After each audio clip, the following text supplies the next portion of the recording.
Shalom, WJC family. It's time for our weekly Torah talk. And this week, unfortunately, we will not be reading Torah in synagogue because so many of us are in quarantine. Thank God, feeling well and probably an abundance of caution. But I'm delighted to share a Devar Torah with you in this format since we won't be able to have one on the Bima on Saturday morning. This week, the Torah reading is Chayei Sarah, a story that takes place immediately after Sarah's death. And I wanted to take this drash to talk a little bit about the idea of blessing. Blessing's a funny concept. I remember when I first moved to Virginia about 10 years ago, people use the word blessed a lot, right? Oh, I'm blessed. Have a blessed day. And all these kinds of things that were just not the lingo for further north. And it got me thinking a lot about what does it mean to be blessed or to have blessing. And that's a major theme in Parshat Chayei Sarah. First of all, Abraham's going to send his servant Eliezer to go find a wife for Isaac. And when he hatches this scheme that the woman who offers to water all his camels, that's going to be a sign that he'll know that this is the Isaac's intended. Of course, that turns out to be Rebecca. And after she waters the camels, he says, Baruch Adonai, Elohei Adoni Avraham. Right? Blessed be the Lord, the God of my master Abraham. Very much the kind of blessing that we still recite today, thousands of years later, when we say Baruch Atah Adonai. So the question is, what does Eliezer say when he says, "Blessed be God, the master of the God of my master Abraham"?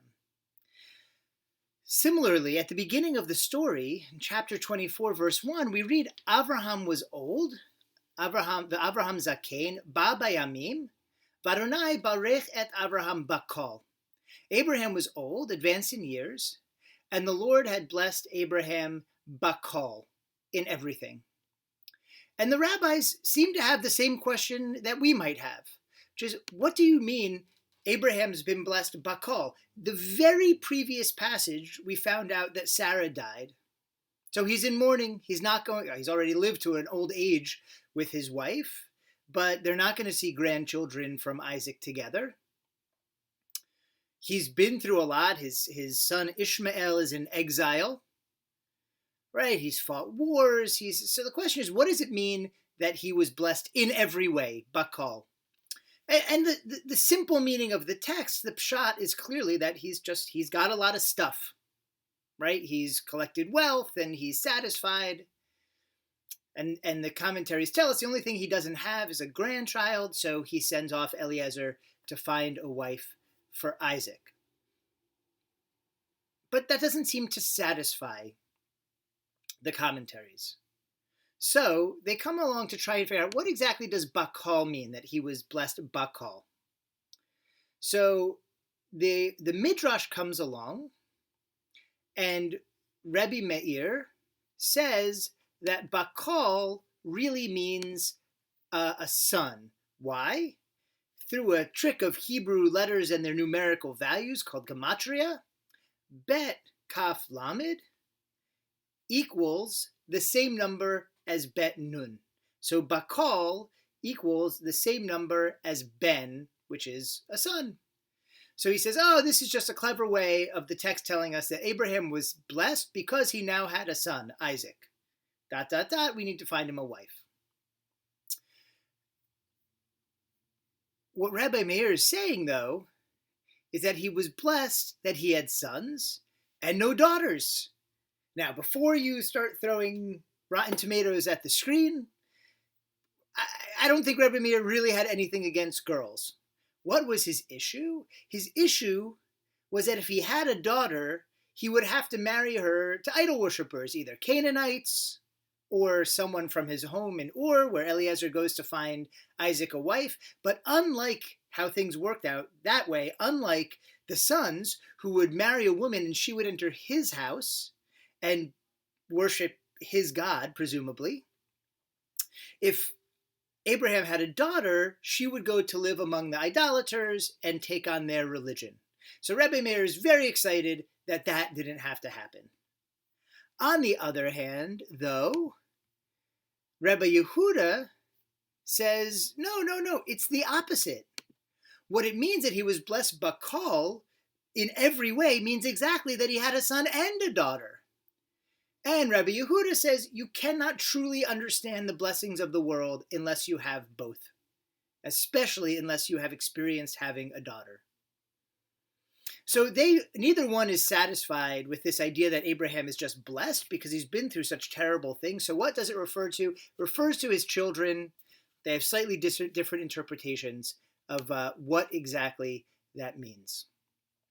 But then, still not being satisfied, there's a mystical interpretation of Bakal. Oh, I'm sorry, another one comes along and says that Bakal was actually the name of the daughter. Abraham was blessed Bakal. He had a daughter named Bakal. That's what Rabbi Yehuda says. Still yet, later mystics come along and they say, no, you guys have this all wrong. Abraham was blessed Bakal has nothing to do with material welfare or even familial lineage. But Bakal was in fact a mystical state that Abraham in his old age had come to understand something. And what he came to understand was that being blessed has nothing to do with what you have. And this is a lesson that Abraham taught to his children and that we still hold very dearly as Jews today. To be blessed doesn't mean I have everything go my way or I have everything I want. What Abraham came to understand, and I think what Eliezer understands when he says his blessing, blessed be the God of Abraham, is that blessing comes not when we get for ourselves, but when we do for others. And that is the hallmark of Abraham and Sarah's life. Whether it was the hospitality they practice on behalf of passerbys that we read about in last week's Parsha, even giving up his son for God, which we might all think is a terrible idea. But when asked by God, hey, I need you to do this, Abraham is willing to do for God. And that willingness to do for God brings monotheism and ethical monotheism into the world. Abraham fights wars on behalf of kings or on behalf of his nephew Lot, depending on how you read the story. But even so, it's not clear that Lot really deserves his kindness. And on and on and on. We can read again and again Abraham doing things, even sometimes in a backward way, to protect his wife, or to protect his family, or to protect the people around him, or even to do on behalf of God. That to be blessed is to have the ability to do for others. That true blessing, true contentment, true spiritual level, bakal, to be blessed in everything, is to realize that you don't need everything for yourself. In fact, the more you give, whether that's tzedakah, or time, or love, or care, or attention, the more you give, the more blessed you feel. And ultimately, that explains Eliezer's blessing as well. Right? When we read Eliezer saying, blessed be the God of my master Abraham, right? And he prays to him and his prayer is answered. What ultimately he's saying is, right, who has not withheld his steadfast faithfulness from my master. He's praising God because God has done this wonderful miracle for Abraham. And he recognizes the miracle of giving. And here he is on this wacky errand, trying to find a wife for his master's, son in a foreign land among people he doesn't know. And he feels God protecting him and God protecting Abraham because Abraham and he are trying to do something for Isaac and for the future of the Jewish people. And Eliezer doing something for Abraham. And in this act of giving, in this act of generosity, they recognize blessing. So too for us in a world that needs more blessing, that needs more giving. Our mission, thousands of years later, is clear. We too are blessed.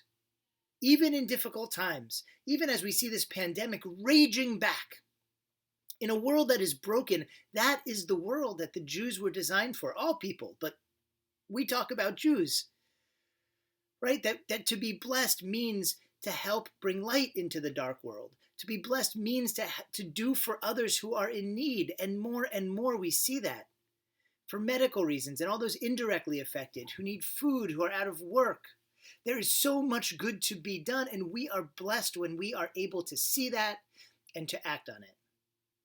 And we bless God for giving us that ability, for making us partners in making this world better. May we all make this world better. May we all infuse this world with blessing such that we feel blessed ourselves. Shabbat Shalom.